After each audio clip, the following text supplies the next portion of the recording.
வணக்கம் நண்பர்களே. 12 inch fourth order subwoofer box தான் நம்ம ரெடி பண்ணியிருக்கிறோம். இந்த பாக்ஸஸில் சின்ன டிஃப்ரெண்ட் பண்ணியிருக்கிறோம். இதுக்கான சப்வூஃபருமே கஸ்டமர் கேட்டதுனால சப்வூஃபர் பாக்ஸ் ரெண்டுமே எப்படி ரெடி பண்ணியிருக்குங்கிற டீட்டெயில்ஸ் தான் பார்ப்போம். இதில் ரெடி பண்ணியிருக்க அந்த பாக்ஸுக்கு மைக்கா கலருங்கிறது ஏற்கனவே ஒட்டாத புது கலராக ஒட்டியிருக்கிறோம். அந்த கலர் கஸ்டமர் கேட்டிருந்தாங்க.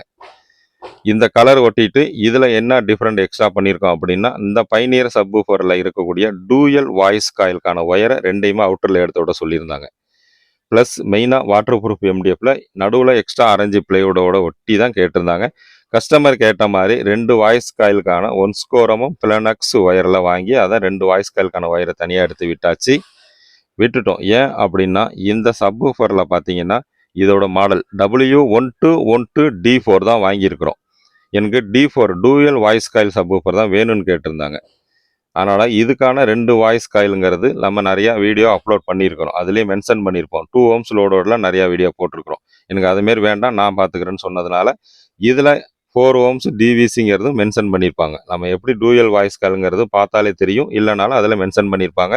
அந்த சப்வூஃபர் இன்னரில் வச்சு 2 வாய்ஸ் காலுக்கான ப்ளஸ் மைனஸ் ஒயர் கனெக்ட் பண்ணி ஒன் சைடு டேப்பை ஒட்டி இருக்கக்கூடிய அந்த 3 ஏர்ஹோலுக்கும் ஃபேன் கிரில் வச்சுட்டு ஃபைனலாக இந்த சப்வூஃபரை வச்சு டைட் பண்ணியாச்சு. இது ஒரு நல்ல மெத்தேடு தான். பொதுவாக சப்வூஃபர் பாக்ஸுங்கிறது நம்ம எந்த வகையிலும் ஏர் லீக்காஜ் ஆகாமல் இருக்கணும். அப்போ ஃபைனலாக ஒன்ஸ் நீங்கள் டைட் பண்ணிட்டீங்கன்னா முடிஞ்ச அளவுக்கு கலட்டக்கூடாது.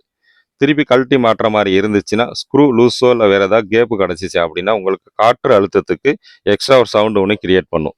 அதனால் இந்த மெத்தேடில் நம்ம என்ன பண்ணிட்டோம், 2 வாய்ஸ் காலை வெளியில் விட்டுட்டு ஒன் சைடு டேப்பு போட்டு ஃபைனலாக இதுக்கான டோர் போட்டு டைட் பண்ணிட்டீங்கன்னா கனெக்டிங் போர்ட்டுங்கிறது கூட 2 வாட்டி நம்ம கலட்டி மாட்டிக்கலாம். அப்போ அந்த இடத்துல 2 வாய்ஸ் காயில் இருக்கிறப்ப 2 ohmஸோ 4 ohmஸோ உங்களுக்கு இல்லாட்டி 8 ohms எப்படி வேணாலும் கன்வெர்ட் பண்ணிக்கலாம். ஃபைனலாக அந்த டோருக்குமே பார்த்தீங்கன்னா சின்ன ஹோல் போட்டு அந்த ஸ்க்ரூவோட ஹெட் பகுதி உட்கார்ற மாதிரி கொஞ்சம் ஆழப்படுத்தி அப்படி தான் நம்ம டைட் பண்ணுறோம். அப்படி டைட் பண்ணுறதுனால ஃபினிஷிங் நல்லாயிருக்கும். அந்த ஹெட் பகுதி கையில் தட்டுப்படாது, ப்ளஸ் உங்களுக்கு டைட்டாகவும் இருக்கும். அந்தமாரி பண்ணி ஸ்க்ரூ போட்டு நம்ம டைட் பண்ணியாச்சு. கஸ்டமர் சைடு அவங்க வீட்டில் இருக்கக்கூடிய அந்த ஆம்பிள்ஃபயரில் அதில் இருக்கக்கூடிய ஆடியோ போர்டுக்கு 2 ohms உங்களுக்கு மேட்ச் ஆகுமா, 8 ohms மேட்ச் ஆகுமாங்கிறது தெரியாது. அதனால் நாங்கள் 2 ohmஸ்லையும் கேட்டு பார்க்குறோம், ப்ளஸ் 8 ohmஸ்லையும் கேட்டு பார்த்துக்குறோம்.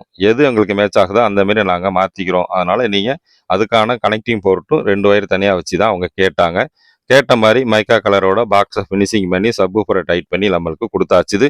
அனைவருக்கும் தீபாவளி நல்வாழ்த்துக்கள். வீடியோ பிடிச்சிருந்தா லைக் பண்ணுங்கள், நம்ம சேனலை சப்ஸ்கிரைப் பண்ணிக்கங்க. நெக்ஸ்ட் வீடியோவில் சந்திப்போம். நன்றி, வணக்கம்.